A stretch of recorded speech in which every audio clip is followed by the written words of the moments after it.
Друзья, приветствую вас на канале Словения с Хельга White. Перед тем, как мы начнем обсуждать с вами новости уходящей недели, призываю вас подписаться на мой канал, поставить лайк этому видео и поделиться своим ценным мнением в комментариях. Словения приняла решение о высылке российского дипломата в связи с активизацией российской пропагандистской деятельности против национальных интересов Словении. Заявил сегодня в Брюсселе государственный секретарь по международным делам и национальной безопасности Войко Волк. По неофициальной информации, в этом были замешаны несколько сотен российских граждан. Речь шла о действиях во всех сферах общественной жизни и также о сфере влияния на социальные сети, заявил Войко Волк словенским СМИ в кулуарах заседания. Он также пояснил, что в рамках данной пропагандистской акции они критиковали внешнюю политику Словении и оправдывали российскую агрессию против Украины. В этом приняли участие несколько сотен граждан России, легально проживающих в Словении на основании студенческих виз. Решение о высылке российского дипломата было не спонтанным. Были проведены тщательные расследования. И российский дипломат должен покинуть Словению до 28 марта. Кстати говоря, российские граждане очень часто выбирают переезд в Словению на основании студенческих виз, потому что это самый простой путь переезда. Но, видимо, пропагандисты тоже выбирают этот путь. МИД России уже заявил, что последуют ответные действия. Например, могут закрыть российское консульство в Словении. И тогда нам негде будет получать свои загранпаспорта и другие необходимые справки.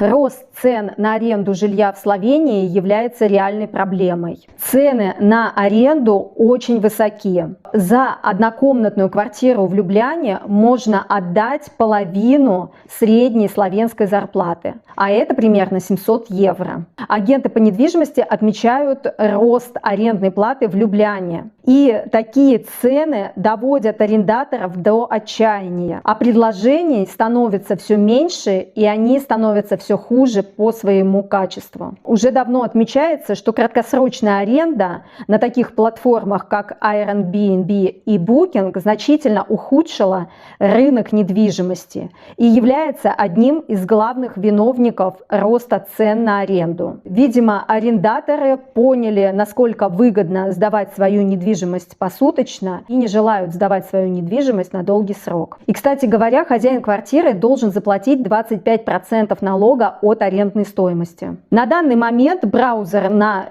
самом популярном словенском сайте непримецнины.нет показывает нам 433 объявления об аренде в Любляне. Так, за квартиру-студию площадью 25 квадратных метров арендатор просит 600 евро без учета коммунальных услуг. Также цены в других регионах не уступают люблянским. Например, цены в Мариборе ниже арендных ставок столицы на 100-200 евро, но все равно выше, чем были годами ранее. Повышение также отмечается в городах Крань и Целе, да и во всей Словении тоже. Корреспондентам удалось поговорить с желающими снять жилье. И вот что они рассказали. Нас было сразу 20 человек, чтобы посмотреть комнату. И это было похоже на конвейер. Мы быстро посмотрели комнату, а потом нам сказали, что позвонят, если нас выберут. И пока что мы не получили ни одного звонка. Друзья, напоминаю вам, что я помогаю найти жилье вновь прибывшим мигрантам. Но, к сожалению, некоторые переезжающие едут в розовых очках, не понимая специфику рынка недвижимости в Словении. Вот, например, пишут мне такой запрос. Хотим найти квартиру в центре Любляны с 2 санузлами, с 2 кондиционерами, с новой бытовой техникой, с парковочным местом. И чтобы цена была до 1000 евро. Но, к сожалению, это нереальный запрос, потому что в Любляне по такому запросу будет квартира с очень скромным ремонтом и не новой бытовой техникой, тем более с одним санузлом и с одним кондиционером. И то не во всех квартирах вообще бывает кондиционер. Еще на такую квартиру будет высокий конкурс, где хозяин будет тщательно выбирать достойного из достойнейших. В четверг вечером произошла очень странная ситуация. Полицейских вызвали на семейные разборки.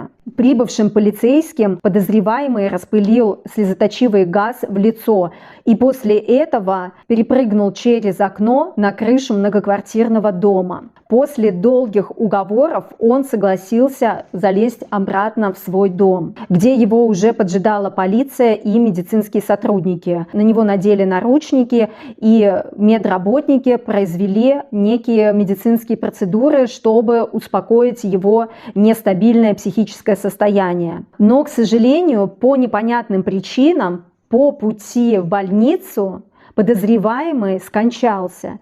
И сейчас идут расследования, в чем же была причина, что он неожиданно умер. Есть и хорошие новости. Словенские железные дороги закупили новые поезда и открывают новые прямые направления в Австрию. Новые направления, как указано в новости, будут действовать с 21 марта. В направлениях указаны такие города, как Грац и Бельяк. Ни для кого в Словении не секрет, что в маленьком словенском городке Лагатец находится самый большой лагерь для беженцев. И сейчас местные жители стали указывать на то, что Словения для большинства беженцев является перевалочным пунктом. По словам свидетелей, Лагатец стал одной из основных точек, где ведется очень прибыльный, но нелегальный бизнес. Местные жители обратили свое внимание, что очень часто видишь семью беженцев, которая стоит, оснащенная рюкзаками, и ждет автомобиль, который приедет и их заберет. Подъезжает автомобиль, загружает беженцев и увозит в неизвестном направлении. Лагатец стал просто перевалочным пунктом. Например, приезжает 100 человек, и 100 из них уже уезжают на следующий день. Беженцы не желают оставаться в Словении, как-то ассимилироваться, изучать славянский язык. Они хотят продолжить свое путешествие дальше, в более богатую и большую европейскую страну, где для себя они видят больше возможностей, например, в Италию. Но удивительно, что местные жители говорят, что беженцы их не беспокоят. Нам их жаль, когда мы думаем о том, сколько денег они платят за то, чтобы эти водители сажали их в свои машины, подвергая свою жизнь рискам. Они не создают нам проблем, раздражает только мусор, который они оставляют после себя. Но с другой стороны, я бы на месте местных жителей все-таки бы беспокоилась. Сегодня они могут просто оставить мусор, а завтра они могут совершить какое-нибудь преступление перед своим отъездом. Терять-то им нечего. Интересно, что словенское правительство планирует предпринять в отношении нелегальных беженцев. И вообще, что можно в этой ситуации сделать. На этом мои новости подошли к концу, и в конце традиционно новости погоды от Алисы. Алиса, какая погода будет в Любляне в воскресенье? В Любляне от +3 до +9 дождь. Спасибо, Алиса. На здоровье. Друзья, не забывайте, пожалуйста, подписываться на канал, ставить лайки и делиться своим ценным мнением в комментариях. Пока-пока, до новых встреч.